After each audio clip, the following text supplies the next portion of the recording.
তুলসী দেবীর অভিশাপে বিষ্ণুদেব শালগ্রামে পরিণত হয়েছিলেন। তুলসী দেবীকে হিন্দু ধর্ম অনুযায়ী খুব পবিত্র বলে মানা হয়। এই তুলসী ছাড়া কোনো পূজা সম্পূর্ণ হয় না, বিশেষ করে তো বিষ্ণু পূজায়। মনে করা হয় বিষ্ণুদেবের অতি প্রিয় তুলসী দেবী, এই জন্য সবসময় তার চরণে তুলসী পাতা থাকে। তবে আপনারা কি জানেন যে তুলসী দেবীর অভিশাপের কারণেই বিষ্ণুদেব শালগ্রামে পরিণত হয়েছিল? পৌরাণিক কাহিনী অনুযায়ী তুলসী দেবী, যার আরেকটি নাম হলো বৃন্দা, বৃন্দার জন্মগ্রহণ করেছিলেন দত্ত বংশে এবং তিনি শৈশবকাল থেকেই ভগবান বিষ্ণুর পরম ভক্ত ছিলেন। তার বিবাহ হয়েছিল রাক্ষস বংশের রাজা জলসন্ধের সাথে। একবার দেবতা এবং রাক্ষসদের মধ্যে প্রবল যুদ্ধ শুরু হয়েছিল। সেই যুদ্ধে জলদকে কোনো দেবতা হারাতে পারছিলেন না। বৃন্দা ছিলেন একজন পতিব্রতা নারী। বৃন্দা তার স্বামীর মঙ্গল কামনায় পূজা করছিলেন এবং তিনি সংকল্প নিয়েছিলেন যে তার স্বামী বিজয় লাভ করে ফেরা না পর্যন্ত সে তার পুজো বন্ধ করবে না।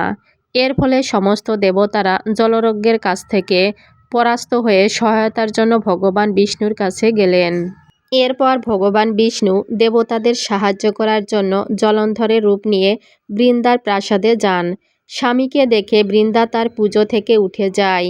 এর ফলে বৃন্দার সংকল্পটি ভেঙে যায় এবং বৃন্দার সংকল্প ভেঙে যাওয়ার ফলে মহাদেব জলন্ধরকে হত্যা করেন।